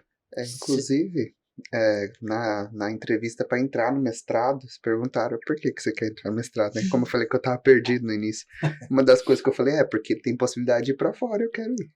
E deu certo. E deu certo. Então, Legal. assim, e aí, durante o processo de doutoramento do Gabriel, se abriu a possibilidade de uma bolsa oferecida pela CAPES, que é uma das principais financiadoras de enviar pesquisadores brasileiros para o exterior, do Gabriel fazer parte do doutorado dele fora do Brasil. O Gabriel se candidatou, abre um edital, então abriu um edital, o FGD abriu um edital, o nosso programa abriu um edital, o Gabriel se candidatou e acabou recebendo a bolsa.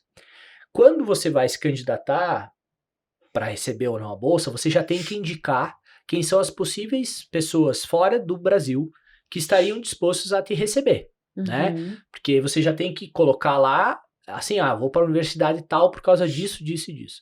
E o Gabriel mandou, você tem que indicar 3, o Gabriel mandou o projeto dele para as 3 principais pessoas, Gabriel, posso dizer assim. Uma não falou que não... Mas a pessoa, ela falou que não podia te receber porque ela não tava, mas assim, ela tinham 3 principais pesquisadores no mundo no termo no tema de desperdício de alimentos. Vai me ajudando, Gabriel, uma na Inglaterra, uma na Holanda. Eu não lembro se ela tava na Inglaterra. Mas enfim, era uma pessoa ela tava meio perdida aí. Ela era um ótimo pesquisador, mas lá na Europa, uma pesquisadora na Holanda, na Universidade de Wageningen, e uma pesquisadora na Dinamarca, na Dinamarca. E nós fizemos reuniões com essas 2 que responderam, dizendo que poderiam receber o Gabriel, e as 2 aceitaram o Gabriel lá. Então, as 2 principais pesquisadoras do mundo, no tema de desperdício de alimentos, falaram, Gabriel, vem pra cá. Só que aí o Gabriel teve que escolher, né? O Gabriel teve que escolher, por quê? Porque ele não poderia, infelizmente, passar nas 2 universidades. E aí o Gabriel acabou escolhendo a Holanda, porque realmente a Universidade de Wageningen, onde o Gabriel foi fazer o doutorado de sanduíche, e a pesquisadora que recebeu ele lá, ela é muito especialista no tema, e aí assim, o Gabriel acabou decidindo ir por lá também, porque o custo era um pouco menor em termos de... Mas assim, é importante dizer, né, Gabriel, era pago, então você recebia Na verdade, é um local onde está mais centralizado, né, você tem mais acesso aos países em volta e tudo mais, outras possibilidades, né, e a Universidade de Wageningen é a número 1 dentro de ciências rurais no mundo, né. Então, olha só que uma bacana. boa escolha, né? Foi uma boa escolha. Que E aí o Gabriel, além... Bom, então já disse da pandemia que teve um problema, o Gabriel foi durante demorou, né, para você conseguir, porque no meio tempo teve a história da vacina, que não era todos os países que aceitavam a vacina que o Brasil estava aplicando, então o Gabriel recebeu a vacina A e lá não aceitava a vacina que o Gabriel recebeu, e assim por diante. Foram vários desafios, né, Gabriel, para te conseguir chegar lá. Mas enfim, o Gabriel foi para a Holanda, ficou 6 meses lá, e depois voltou para fazer essa fechamento da tese dele. Passou frio lá, Gabriel? Não, passa frio aqui. Showzinho quente, tudo quentinho. Lá tem Que climatização, né? experiência fantástica, né? O João, eu conheço o João, ele é um entusiasta nessa questão de mandar aluno para fora, ele sempre incentivou os alunos a realmente fazer uma parte da sua especialização, do seu mestrado, doutorado lá fora. Eu sou um dos que gostaria muito de ter ido, né, mas em função de vários fatores aí, isso impossibilitou a minha ida. Eu já até tinha visto algumas possibilidades, mas não deu certo. E realmente, né, Gabriel, você está aqui para não deixar mentir, um caso vivo, né, raro, infelizmente, né, João? Infelizmente, o Gabriel foi o único aluno do nosso programa até hoje que fez parte do doutorado fora do Brasil. Mas todo ano tem bolsa. Pois é. Todos os anos Sobra tem bolsa, né? sobra bolsa. Não é só no nosso programa, a UFGD hoje tem mais bolsas para o doutorado sanduíche do que candidatos aptos ou que gostariam de fazer parte do Então, seu fica Não doutorado. é só querer também, né? Não é só querer. Apto, né? Tem processo. Às vezes na pós-graduação o pessoal fica focando muito na pesquisa, sabe? Não que não é o principal da pós, mas eu acho que ela é consequência, né? Tem outras habilidades que você precisa desenvolver para você ter mais oportunidades e concluir melhor esse processo que já é consequência. Então, por exemplo, quando ele estava falando que você precisa daquela habilidade de comunicação com as pessoas, não é só para fazer o experimento, né? Por exemplo, se fosse para ir para fora, você também ia precisar. Por exemplo, para fazer as intervenções, tinha que criar as artes da intervenção. Se você não sabe criar arte e não tem dinheiro para pagar quem cria, como é que você vai fazer? Então você tem que pesquisar, você tem que aprender, você tem que ir atrás Você vai do desenvolvendo negócio. diversas habilidades, né? O Gabriel Você- tocou num necessárias. ponto para mim que é essencial. Inclusive, gostaria que isso fosse disseminado o mais longe possível a respeito de o que é um programa de pós-graduação em termos de doutorado. Porque às vezes as pessoas confundem o programa ou o que o aluno tem que fazer em termos de tese. Ou seja, o que o aluno está ali para fazer é tese de doutorado. E eu tenho, assim, uma visão completamente, mas completamente oposta disso. Para mim, o doutorado ele é treinamento de um futuro cientista. E dentro desse treinamento, uma das habilidades que ele precisa desenvolver é realmente a habilidade de fazer uma pesquisa e entregar a tese dele. Mas no meio disso, existem muitas outras habilidades que um possível doutor, né, que é o final vai ser, ele vai ter que desenvolver durante o período. Então o doutorado para mim, ele não é uma tese. O doutorado para mim é a formação, É o caminho. é a formação de um cientista que vai ser entregue para a sociedade ao final desses 4, 5, 3 anos que a pessoa vai passar dentro do programa de pós-graduação. Então, eu acho extremamente importante a gente defender de que os programas de pós-graduação eles não têm que focar só na tese. Não é que a tese não é importante, como o Gabriel falou, não é isso. É que ela mas não é só isso. A gente precisa, como programa, ter uma visão mais ampla do que um doutor tem que ser, as habilidades que o doutor tem que desenvolver, o possível doutor para terminar o seu doutorado e depois trabalhar em prol da ciência. Essa é a grande questão que eu acho importante da gente ressaltar. Porque às vezes a gente fica muito focado na tese, na pesquisa, e a gente acaba esquecendo que a pessoa precisa também desenvolver outras lembrando, habilidades. o doutorado ele tem um tempo de 4 anos, né, para o aluno poder concluir, mas é bacana, e uma coisa que o Gabriel falou aqui, que a ideia da tese surgiu no mestrado.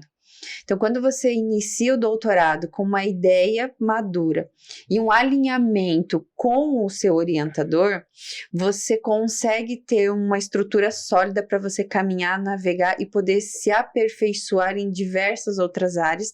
E até mesmo nessa oportunidade que nós falamos aqui, que o programa oferece bolsa para doutorado sanduíche, é bacana que o candidato já vá pesquisando, né?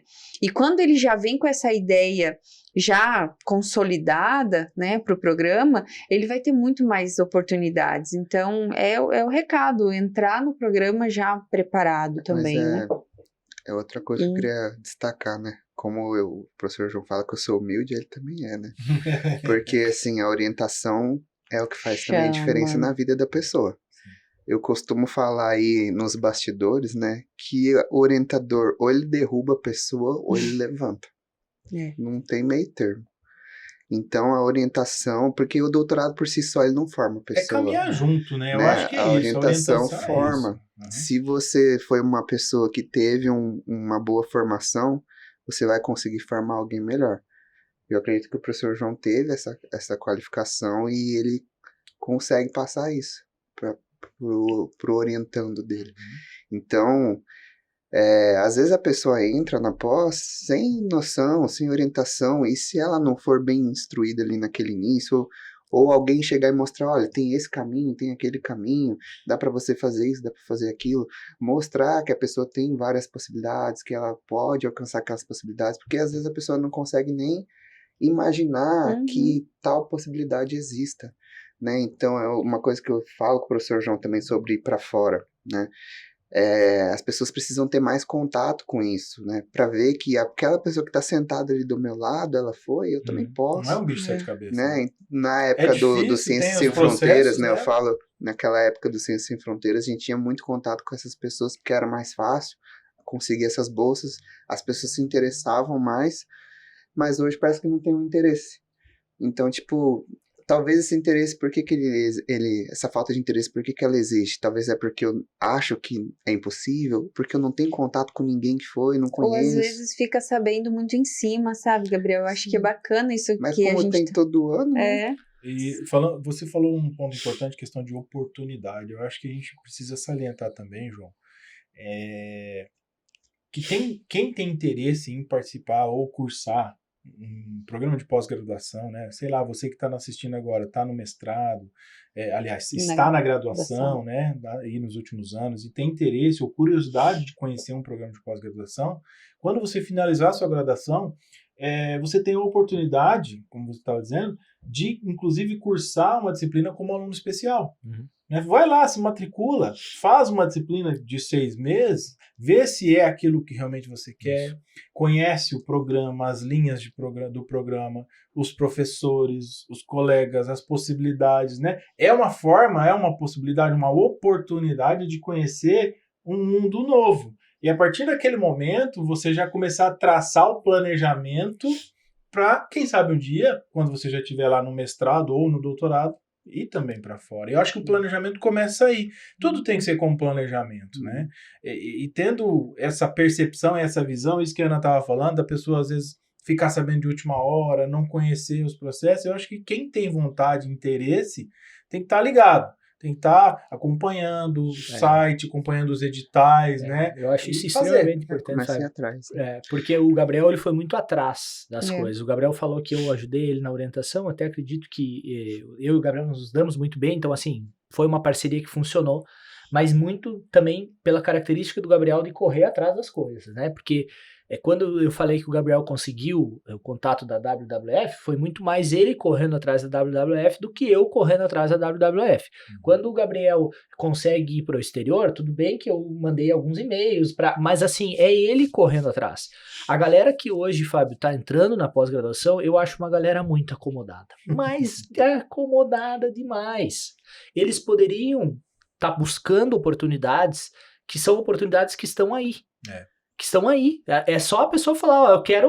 E aí, só que assim, o querer, quando você quer algo, você tem que querer correr atrás por aquele algo. Não adianta só alguém me falar assim, eu quero ir pra fora, e aí eu tenho que fazer tudo. Você quer ir pra fora? Tem um processo. Esse processo, se ele for CAPES, ele não é um processo que você vai arrumar num dia. Quanto tempo demorou, Gabriel, pra você arrumar tudo? Do papel. 1 ano. O Gabriel demorou. Arrumando papel, entrando em contato com as pessoas do exterior, escrevendo o projeto dele em inglês, entrando, sabe, fazendo várias coisas. Então, se você quer, pode querer, mas saiba que no querer existem algumas responsabilidades que vão ser suas e você vai ter que cumprir com essas responsabilidades, senão você não vai conseguir atingir aquilo. Exato, para poder ir. Já vai pro podcast, viu? Valorizo. Todo episódio eu valorizo, inclusive quando você não tá aqui. É verdade. Outra coisa que eu gosto de falar, sempre que tem contato com o pessoal da graduação e vi que você tá se referindo ao pessoal da graduação, que às vezes a pessoa pensa que para você fazer a pós-graduação ou você conseguir essas oportunidades, você tem que ser o melhor aluno da graduação. E eu sempre falo pro pessoal que provavelmente eu fui o pior, porque eu reprovei, disciplina 3 vezes seguida. Não consigo imaginar isso em você, Gabriel. Ficava jogando truco ao invés de ir pra aula. Não consigo imaginar. Só que assim, é aquele negócio de tudo depende de você ser apresentado às oportunidades e você achar algo que faça você querer, faça você se motivar. Então, existe o lado de correr atrás, mas existe esse start da pessoa saber que aquilo existe, saber que existe aquela oportunidade, porque às vezes é o gatilho que falta para ela ir atrás, né? Falta de conhecimento, e aí depois vai de cada um ir atrás. Eu acho que isso vai muito de encontro com a nossa proposta aqui do nosso podcast, que eu acho que eu preciso falar disso, que a nossa proposta é essa, né? A gente levar o conhecimento e informação para as pessoas sem influenciar em nada. Que a gente não está aqui para influenciar ninguém e por esse ou por aquele caminho. A gente está aqui para dar informação e de posse dessa informação ela toma a decisão dela. Você mostra os caminhos, quem trilha é a pessoa. Exato, porque nem tudo que eu proponho é realmente o que ela gosta, o que ela quer, o que ela pretende fazer, né? Inclusive no meu doutorado eu sempre dizia, e digo também em sala de aula, Gabriel, que o que me fez terminar o meu doutorado é porque eu me apaixonei pelo meu tema.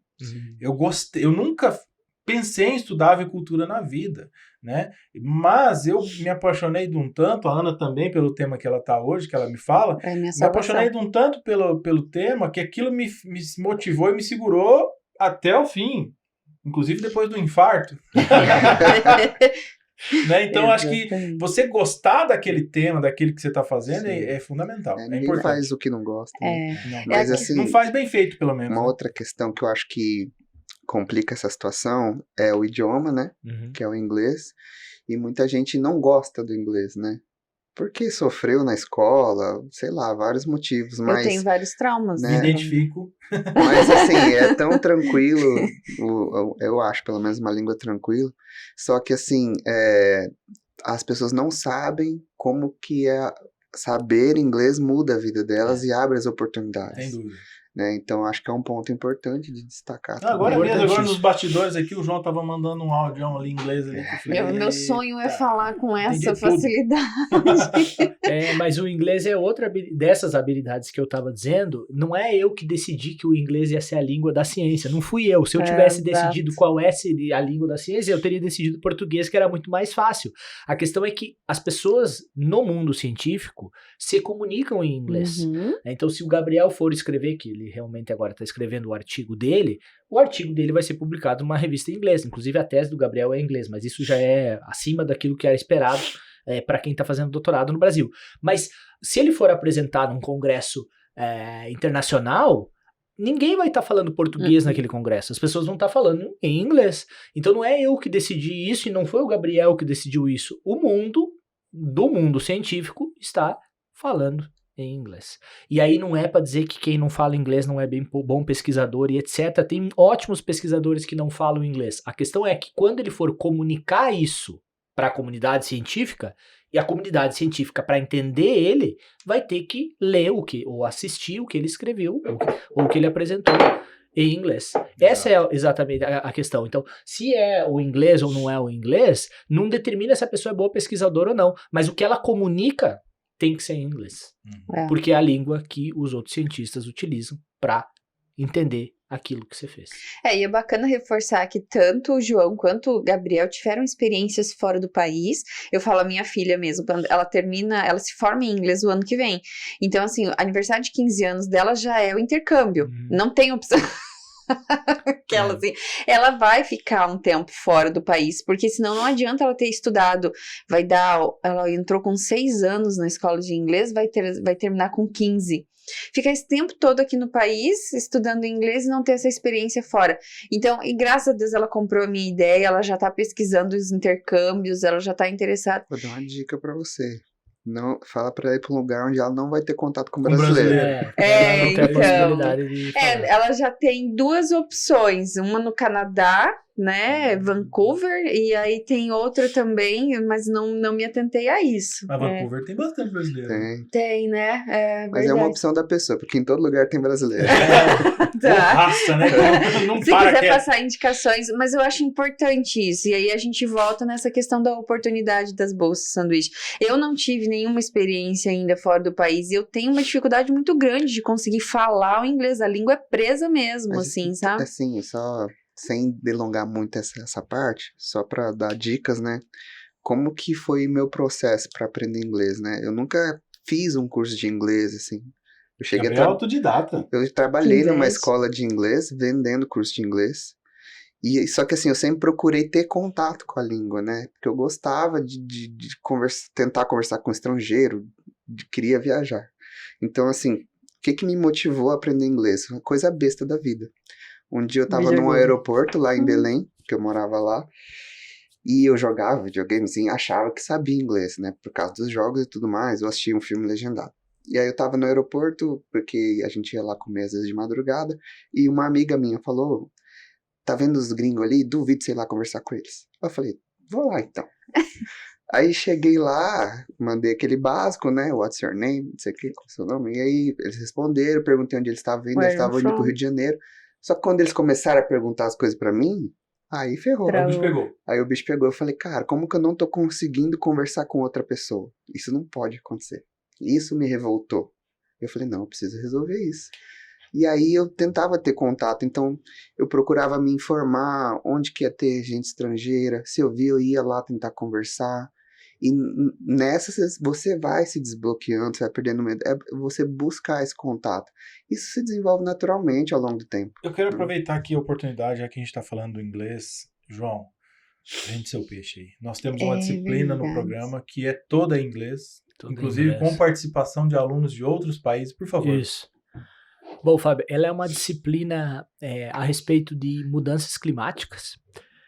ela é uma disciplina oferecida pelo Programa de Pós-Graduação em Agronegócios, geralmente no primeiro semestre de cada ano, né? Então agora a gente está quase finalizando a disciplina em julho, onde nós temos 10 alunos brasileiros, 10 alunos quenianos, 10 alunos suíços e 10 alunos brasileiros, suíços, quenianos e indianos, e 10 indianos. Esses alunos trabalham primeiro no grupo do próprio país, então uma parte da disciplina ela é no próprio país, uma segunda parte da disciplina ela é intensiva, onde nós fizemos aulas durante 2 semanas online com esses alunos de todos os países, então todos os professores falam inglês, todos os alunos assistem às aulas em inglês, e uma terceira fase que eles trabalham entre países, então um aluno brasileiro vai se conectar com um aluno indiano, com um aluno suíço, com um aluno queniano, para desenvolver uma proposta de quais são, ou uma proposta de como mitigar as mudanças climáticas em algum tópico mais específico que aquele grupo escolha. Essa disciplina já está no 4º ano, esse é o 4º ano que nós estamos oferecendo, e sempre abre a possibilidade para quem faz a disciplina no ano anterior ir para fora no ano atual da disciplina. Então, por exemplo, o Gabriel fez a disciplina no 2º ano que ela foi oferecida. Não sei se foi no primeiro. Ou no primeiro ou no 2º ano o Gabriel fez. E aí no ano subsequente ele foi para a Espanha. Com recurso. Na verdade eu fiz no primeiro ano, no 2º eu ajudei como monitor, no 3º eu fui. Porque não teve a pandemia que barrou as viagens. Então o Gabriel não pôde ir no 2º ano, porque era proibido viajar, mas depois no 3º ano ele foi para a Espanha fazer parte lá. E agora, uma aluna que fez o ano passado com nós a disciplina, que inclusive é mestrando do nosso programa, o nome dela é Sara. Ela fez o ano passado a disciplina com nós e aí esse ano ela está indo para a Hungria também, com um recurso da Europa, para ficar lá durante 3 semanas, 3 semanas e um pouquinho. 15 dias.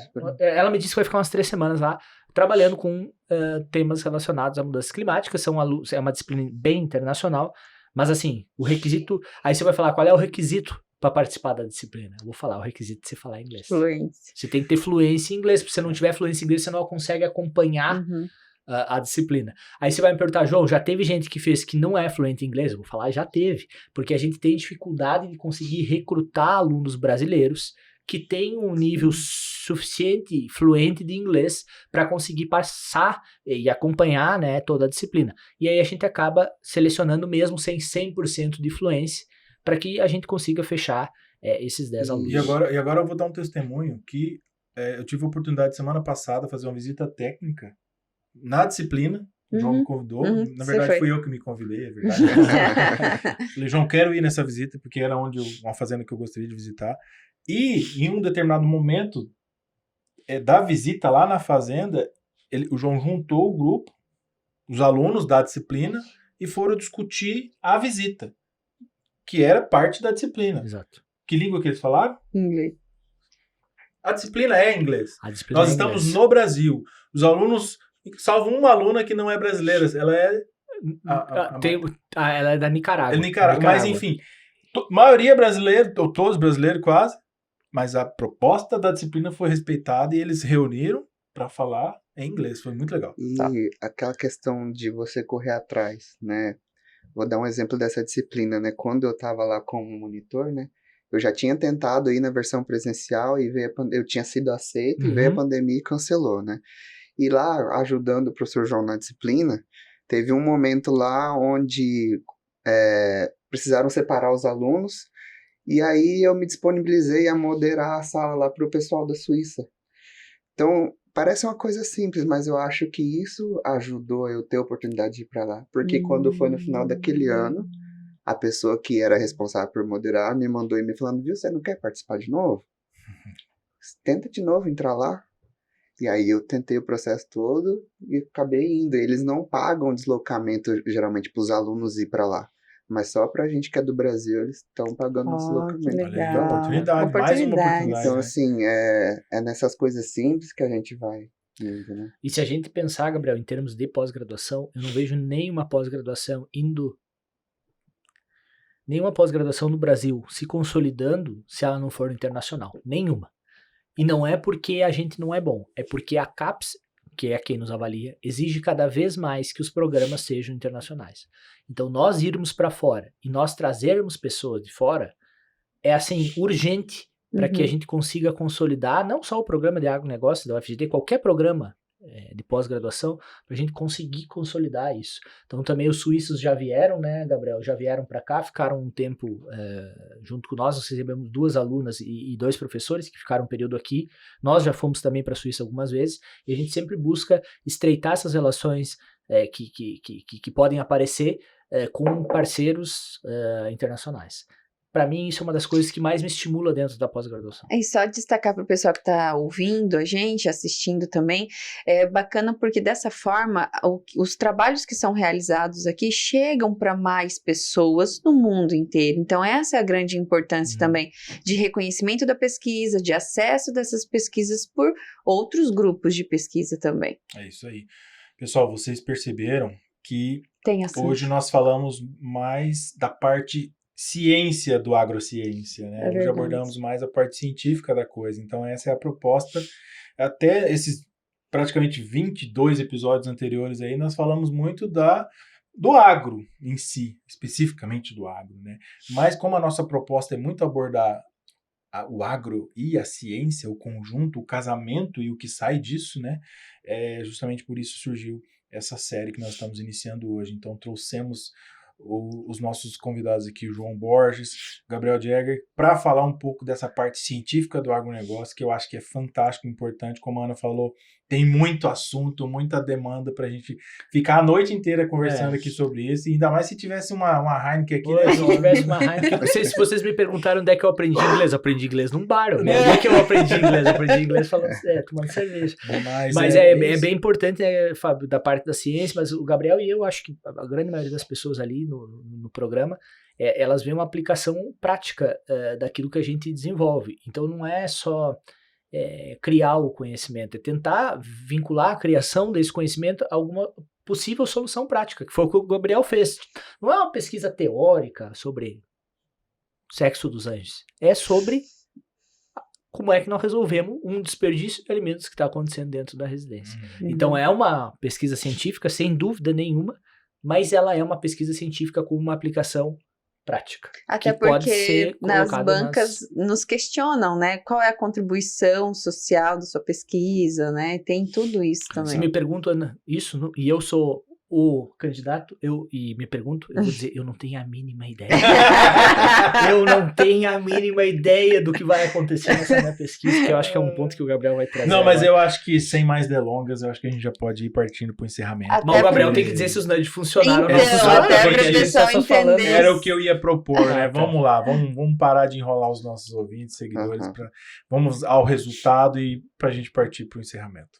Bom, então a gente fez todo o experimento, tá? Depois do experimento, essa base de dados você roda em alguns programas de análise estatística, existem análises específicas dependendo daquilo que você está fazendo, né?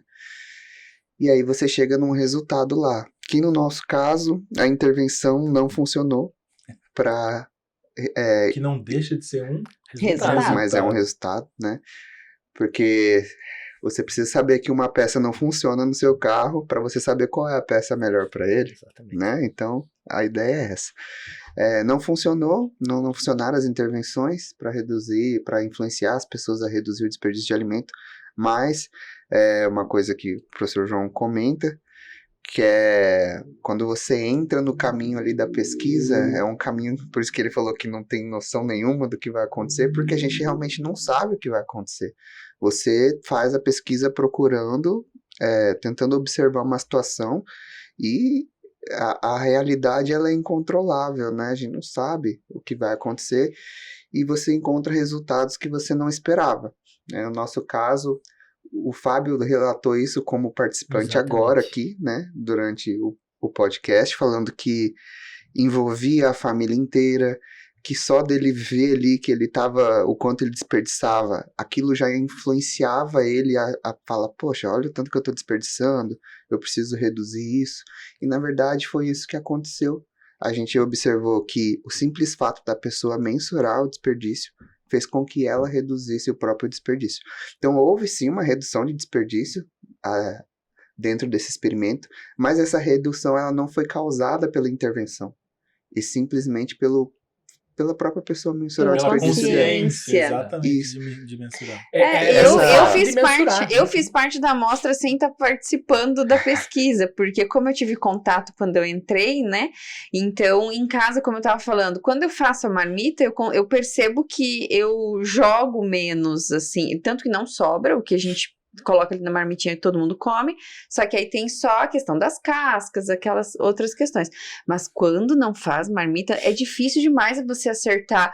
Vou fazer arroz, feijão e carne pro almoço hoje. É muito difícil você acertar a quantidade do cozimento pro almoço e pro jantar, por exemplo, ou só pro almoço. Sempre sobra. Tem países que desenvolveram, né? Sei lá, uma xicarazinha com a quantidade exata que você mensura arroz ou Eu macarrão precisava por de uma pessoa. Isso é uma intervenção. Uma É uma intervenção que eles intervenção que já testaram, testaram, né? reduzir ali. É um nudge. Isso né? é um nudge. Então, tá assim, legal. essa redução aconteceu tanto no grupo Isso é controle importante, Gabriel. quanto nos grupos de intervenção. Então, a gente vê que não faz parte da intervenção, mas sim eu um ia te fenômeno perguntar que isso. está relacionado ao experimento, algo que os 3 grupos fizeram, que é o simples fato de mensurar. Então, existem outras análises que a gente seguiu para ter a certeza que esse fenômeno vinha desse ato de mensurar, né? E dentro da literatura já haviam apontamentos que isso poderia influenciar o comportamento das pessoas. Nossa, né? isso já era uma política pública, de repente, Sim. de sei De lá, conscientização. Então, de assim, conscientização.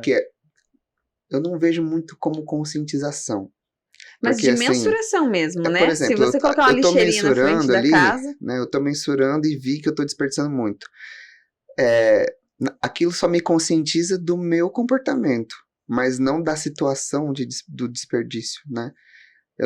Quando eu vejo aquela comida sendo jogada fora, eu só tô vendo que eu tô jogando muito, mas eu não tô tendo consciência do impacto maior que isso tem, né? Eu não tô pensando em quem tá passando fome, eu não tô pensando no impacto ambiental que aquilo traz, né? Então, esses programas de conscientização aí entre a política pública poderia trazer mais peso para essa autoconscientização que a pessoa já teria quando ela observa, né, Nossa, muito legal. o desperdício que ela tem. E é que o Gabriel, ele também colocou de uma maneira muito clara o que aconteceu, mas isso que é o grande ponto central do que eu defendo como formação, que é a formação de uma pessoa que pensa, não de uma pessoa que só segue o teste estatístico. Porque se o Gabriel tivesse só seguido o teste estatístico, o que o Gabriel ia fazer? Ele iria olhar o quanto a pessoa, ou melhor, o quanto o grupo controle mensurou e se reduziu ou não reduziu comparado com os grupos de intervenções. O Gabriel fez o teste e a resposta do teste foi não funciona. Ou seja, as intervenções, a quantidade desperdiçada não reduziu entre os 3 grupos, entre os 2 grupos comparado com o grupo controle. Porém, o Gabriel via, né, Gabriel, num gráfico, que a quantidade de desperdiçada diminuía. No período. Então, uma pessoa preparada com um pensamento científico, ela consegue identificar esse tipo de coisa. Agora, se alguém tivesse perguntado lá na banca do projeto, Ana, pro Gabriel, quais são os possíveis resultados esperados do teu trabalho? O Gabriel não teria seria impossível o Gabriel conseguir prever que o resultado do trabalho dele seria que, ao mensurar, as pessoas reduziriam. O que o Gabriel provavelmente escreveria lá nos resultados esperados? Escreveria, olha, eu espero que o nudge A reduza a quantidade de desperdício por causa disso, disso e disso. Então, por isso que eu repito, quando a gente faz pesquisa, o mais importante de tudo é você estar com o teu pensamento preparado para aquilo que você vai encontrar, mas não que você consegue prever aquilo que você vai encontrar. O mundo da pesquisa, e na verdade todo mundo, quem é fã do Taleb sabe, o que importa é imprevisível. A gente não consegue prever aquilo que importa. A gente consegue prever coisas que não importam. Coisa que importa é imprevisível.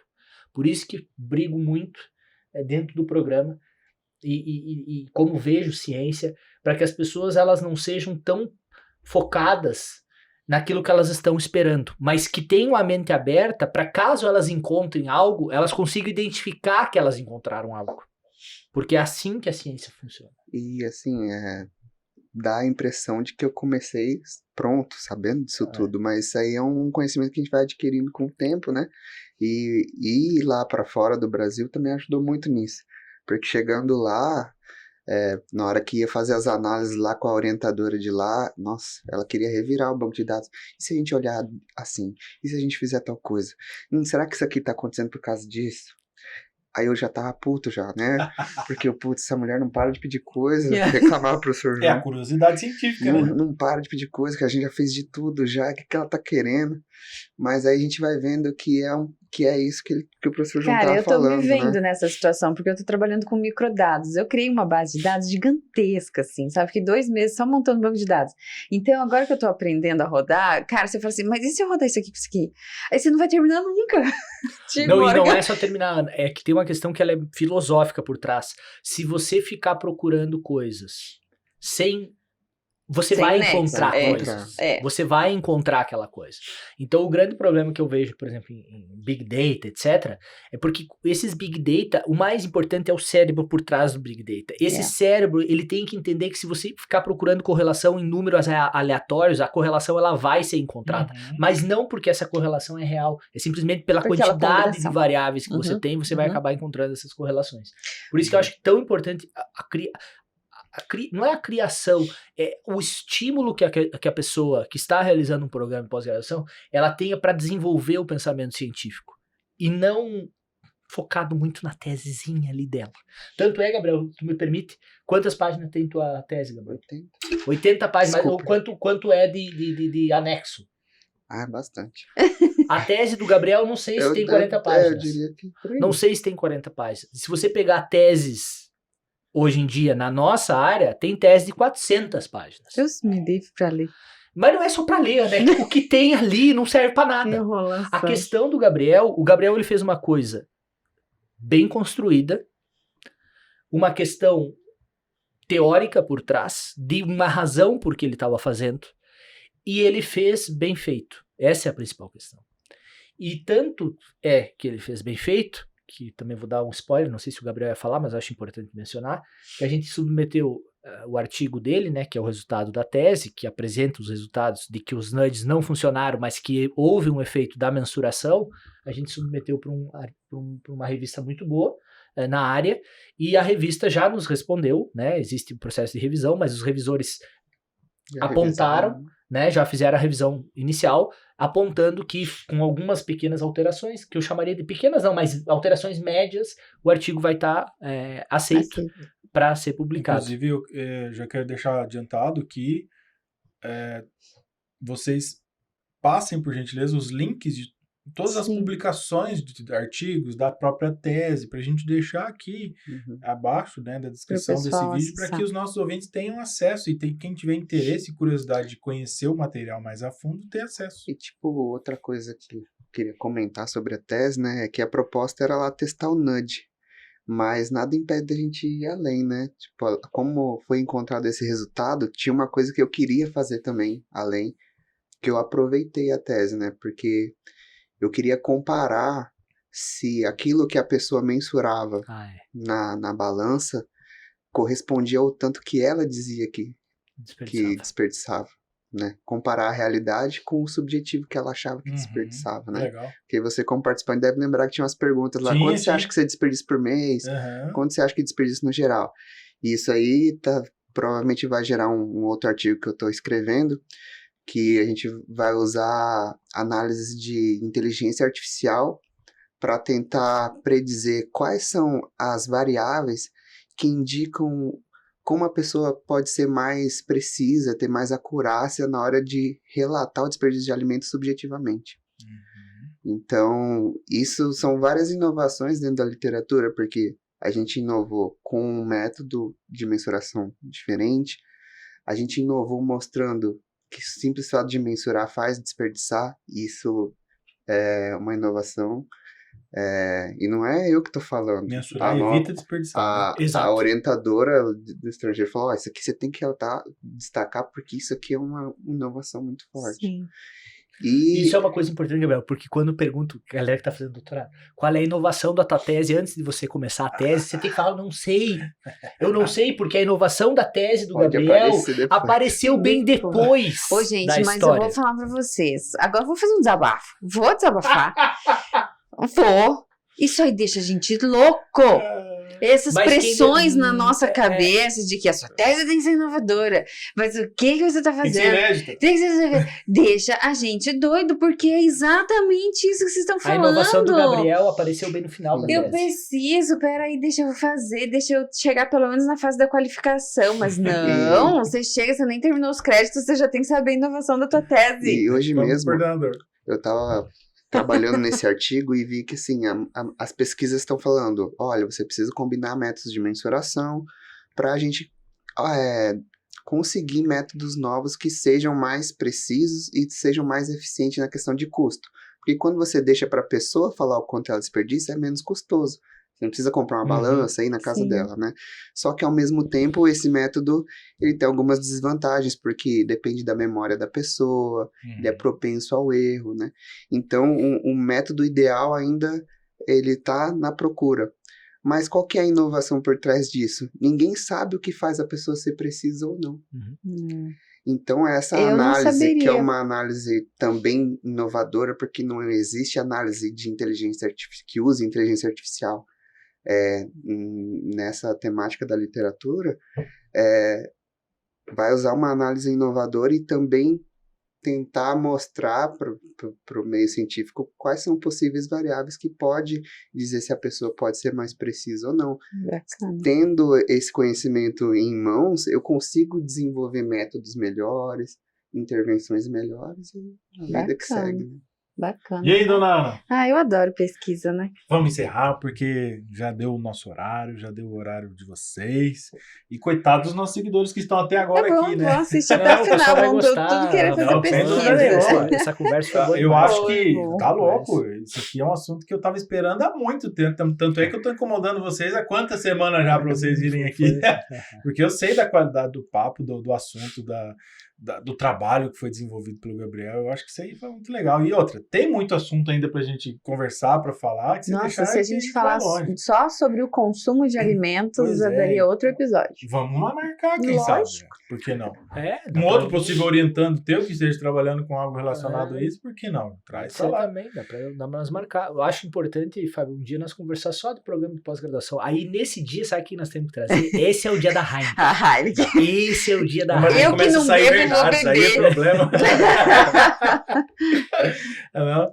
Não, Mas é mas isso. tem sim assuntos sobre a pós-graduação, os desafios, a questão de você se manter psicologicamente Se eu puder saudável. sugerir também, é importante falar sobre internacionalização, Claro. Também. trazer algum aluno estrangeiro.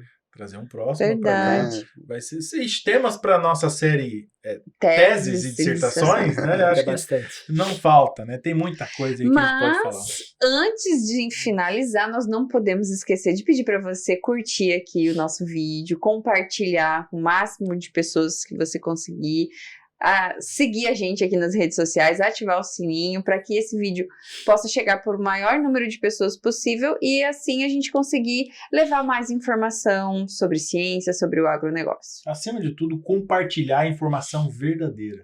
Que o nosso propósito aqui, João e Gabriel, é justamente combater as fake news. Né? Então, Exatamente. compartilhe esta informação verdadeira que foi construída aqui para vocês de forma muito séria, de fato, apesar de algumas eventuais brincadeiras, mas aqui tem muita seriedade, a gente traz aqui conteúdo verdadeiro que você pode compartilhar sem medo nenhum, sem problema nenhum de estar compartilhando aí fake news. Aqui não existe isso, aqui a gente combate as fake news. Combinado, pessoal? Então, siga aí as orientações da Ana e a gente agradece a presença de vocês dois aqui. Nós preparamos aí uma pequena lembrança aí pro João. Obrigado, Uma Fábio. lembrancinha aí para Obrigado, vocês, Ana. quando estiverem aí tomando a água, o chá, o café de Dos vocês. nossos patrocinadores. Vocês se lembrarem Aí de que sim. estão que tiveram presente aqui conosco nesse momento tão gostoso, contraído, marcante, né? Para você tomar aí. É uma caneca a cara do agro, né? A cara do É a agro. cara do agro. Uma E caneca como eu tô de ficando louça. já a segunda vez, Fabiana, vocês fiquem sempre à vontade para me Coleciona. convidar. É a primeira vez que eu tô ganhando a caneca, mas o papo sempre é muito bom. Obrigado pelo convite. Imagina. Podem contar comigo Nossa, sempre que precisar. agradecemos. Obrigada, imensamente. Também obrigada queria mesmo. agradecer a vocês pelo convite, né? Pelo espaço, por poder falar da pesquisa. É sempre bom, a gente gosta de falar da nossa pesquisa, né? Quem não gosta de falar do E- filho, né? É.